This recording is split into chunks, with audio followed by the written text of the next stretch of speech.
Let me ask you this. Why do 99% of copywriters outreach every single day, every spare of the second they get, yet not only do they not get clients, but they also get told to fuck off, they get blocked, they get ghosted, while the top 1%, like the premium copywriters, they get premium copywriting clients willing to pay them 2 to 5K per month without them even lifting a finger, without even outreaching. Like the business owners outreaching to them. Like imagine this. And after being in both sides of the coin, of the spectrum, I can tell you why. And it's like the other day, I hopped on a sales call. Yesterday, I hopped on a sale, actually 2 days ago. I hopped on a sales call with one of the biggest agency clients in the world. Like he's working with people, UFC fighters. He's helping them build courses. UFC fighters, biggest real estate people you can think of, biggest trading people, like hundreds. Talking about hundreds of info products below them. This is the type of clients I'm talking with right now. I have another client. He's doing deals with Messi. I have another client with 7-figure Airbnb coach. It's like clients are out there. And the best thing is that I got all of them to reach out to me. Literally. And it was all because of the premium personal brand that I built. So one of them, like the Messi client, it's a Messi client, whatever. She reached out to me and she was like, hey, I'm looking for a brand partner. Let's schedule a call. That's literally what she said to me. The other person, it was like kind of like a job post. Like I didn't get them to outreach to me, but I sent them I saw them posting something and I outreached to them and they were like, let's work together. I love your style. I love that you're a fighter. He was even making jokes about us sparring together and flying me to Bali because that's where he lives. And that's insane. That's insane. And it was all because of the personal brand. It was all because of the personal brand. Nobody has a personal brand in 2024 and 2025. And building a personal brand doesn't mean you should be getting in here just like I am and recording videos. It doesn't mean you should become a guru. It doesn't mean any of that. So there are actually 2 routes you can go about building a personal brand. And there's the guru route, which is what everybody does, which is Andrew Tate, Iman Gadzhi, and all these big people with all these massive audiences do. And what these people do is they get a skill, they start posting, they get a skill, they're making some money, and then they start making content about that skill they learned, teaching other people how to do this skill, and then they become millionaires. That's how they become millionaires. That's how everybody becomes a millionaire. Nobody becomes a millionaire by doing their own skill. And there's the other route. And when you're going with a guru route, what you're focusing on people who don't even know what they're doing. That's what everybody does. That's most people doing their YouTube, for example. If you pay attention, like go ahead and check out these videos. 7 ways to make money online with copywriting. 7 ways to make money with this. It's like all of these are fucking garbage videos. There's no value for you in there if you check them out. If you really pay attention, there's no value. All they're doing is they have these weird gay animations on the screen, maintaining your attention, telling you this, having you a roller coaster. It's like a VSL, bro. It's like a video sales letter. Nobody's giving you advice that's like I am right here, especially in the copywriting space. Like who are you gonna take advice from? Like the gurus who flex on, who go on the private jets and they're like, oh, average day in the life. They're buying a Rolex and they're like, oh, average day in the life. No, nobody's still working with clients. All of these gurus that you think they're working with clients, they're not fucking working with clients. Like, ask them. Go ahead and ask them. Show me proof. Show me one client you're working right now. Go into the ESP, which is the email service software, and show me just one client you're working with. That's what I want. Just one client, which is now, and show me proof. That's what I want you to do. No fucking guru is going to be able to do this. No fucking guru is going to be able to do this. And so there's this route you can go with, and then there's the other route. This is the reputation route. This is the one I'm going with and the one I recommend you go with. So when you go with the reputation route, you don't focus on these beginners, these people who don't even know what making money is. You focus on getting results for people who are actually in the game. For example, me, when I coach copywriters, I don't coach copywriters who are beginners. I coach copywriters who are already intermediates, kind of, and I'm helping them go from intermediates to advanced. So where they're landing clients like fucking clockwork. Like, for example, Jimmy, he's going crazy. He landed 4 clients in a week. He's like, I'm telling you, this copywriter is going to be at 5 to 10K per month by next year. Easy. Not only that, but when I'm working with clients, when I'm working with my copywriting clients, this is another way for you to build reputation. This is another way for you to build reputation. Because you're helping people who are 7-9 figures, and when you're helping these people scale, that's when you get the reputation built for you. Because these people, the thing about business owners and the thing about millionaires is they talk about you behind the scenes. You might think they're not talking about you. Like maybe they're not talking about you if you're not very famous, if you're not well known, if you never work with anybody. But if you work with a client and you over deliver for them, they're gonna tell you this. For example, they're gonna tell you their friends about you, and you're gonna get referrals. This is what happened to me, for example, the other day with this Airbnb coach I'm working with. He was like, we're running this in-person event. We filled this in-person event up, and he generated like $50,000-$60,000 in just a few hours, in like 2 to 3 hours, which was insane. It was insane. Do you think that he didn't tell anybody? I remember being in a meeting with him and his team, and he was like, hey, Orestes, I wanna congratulate you for this. The emails were dope, and you did an awesome job, and this and this and this. And I was like, I felt so good, man. Felt so good. So if you want to become the guru, if you want to go the guru route of building a personal brand, sorry, this video isn't for you. You should probably click off. But if you want to build a brand that's based on your reputation, keep watching, because that's what I'm going to share with you here.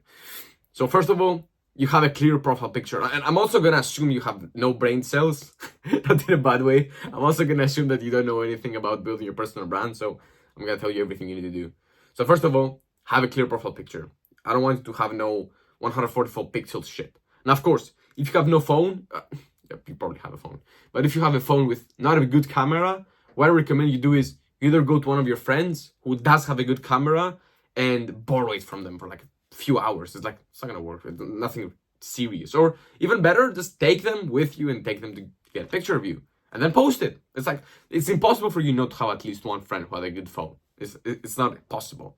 Or worst case scenario, what you do is you go to a photography shop and you get them to take you a picture. Like if you pay attention to my Instagram picture or my Facebook or my LinkedIn or my YouTube picture, like there's nothing special about it. I don't have any fancy background. I have no me buying a Rolex or whatever. It's just me with an okay background, with a blank background. That's it. And I paid like $5 to get it. So anybody can do this.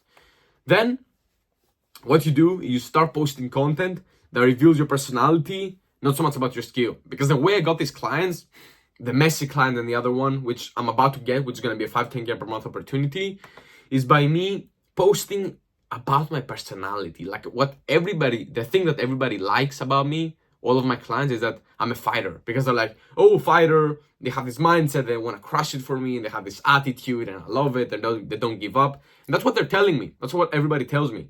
Every time I'm getting on a sales call with somebody, they're all telling me that I'm an awesome person to work with, even though they haven't even worked with me. It's insane. It's insane. Like this messy client I was working with, it was like, I want my previous marketing guy was a NBA basketball player or whatever. And it was like, I like hiring people with his, I like hiring guys with his alpha male, dominant, mindset. It was like insane. It was like so funny. So it was this. And so you want to start posting content that reveals your personality, that reveals your good parts and your hobbies. That's another thing. What you basically do in your personal brand is you indirectly show competence. That's what you're doing. Every single post you're posting is competent. That's the thing that I was telling my mentorship student yesterday. So what you basically do is you flex on your Facebook, whatever you're posting on. You flex on your Facebook, and then what you do is you have a lesson behind it, so it doesn't seem like you're flexing. For example, one of my posts was like 2 wins, 1 KO, this and this. I feel so grateful for this life, and then I gave credit to my coach, and I talked about how awesome it is to have a coach like this. It was like, it's insane, bro. I'm flexing without flexing. That's what you're doing. That's what you're basically doing. Posting content that reveals your personality, shows your hobbies, shows you're a human being, shows that other people like being around you. Because here's the thing. When you're posting pictures, when you're around other people, what you're basically conveying is that you're a good person to be around. So other people want to be around you as well, which is insane.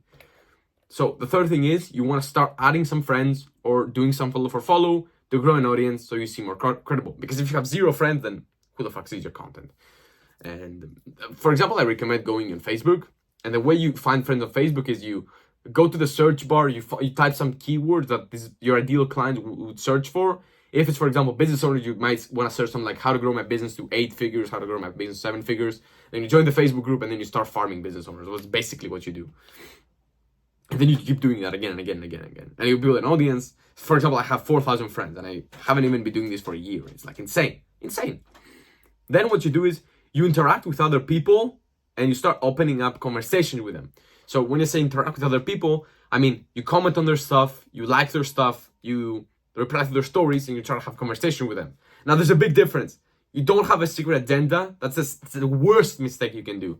If you've ever outreached to somebody and they were like, no, I don't need copywriting services, without you even mentioning, without even saying a word about copy, it's because of this. It's because when you have a secret agenda, it's subtly going to leak into the conversation. Like it's nothing intentional. It just happens. It just happens. It just leaks into the conversation without you even knowing it. Just by you having the mindset.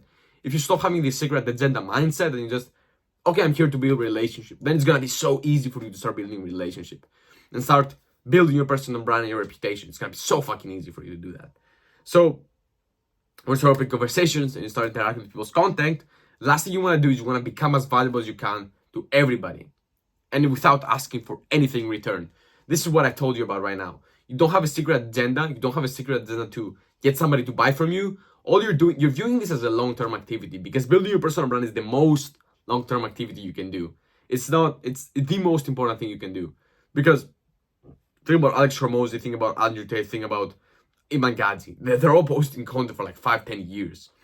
And after one point, their personal brand builds so much, it goes so big, have millions of followers, billions of subscribers, that they just print cash, bro. They just print cash. And that's what you gotta do with your personal brand. Because once you build your personal brand, then it's gonna be so easy for you to make money and close deals.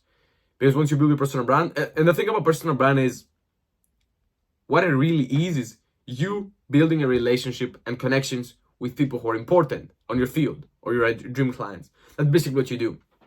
So the way you become valuable is by you becoming valuable. So if you're a copywriter, you might want to, for example, send them some value about things they can do to improve and make more money. That's basically the advice you can give them. So yeah, that's how you basically build your personal brand. I really recommend you don't go the guru route, and I really recommend this gave you some, some help and some direction how you should go about building a personal brand in 2025 as a copywriter. And yeah, hope you get some value from this. If you did, make sure to like, subscribe, share, and I will see you on the next one. Love you.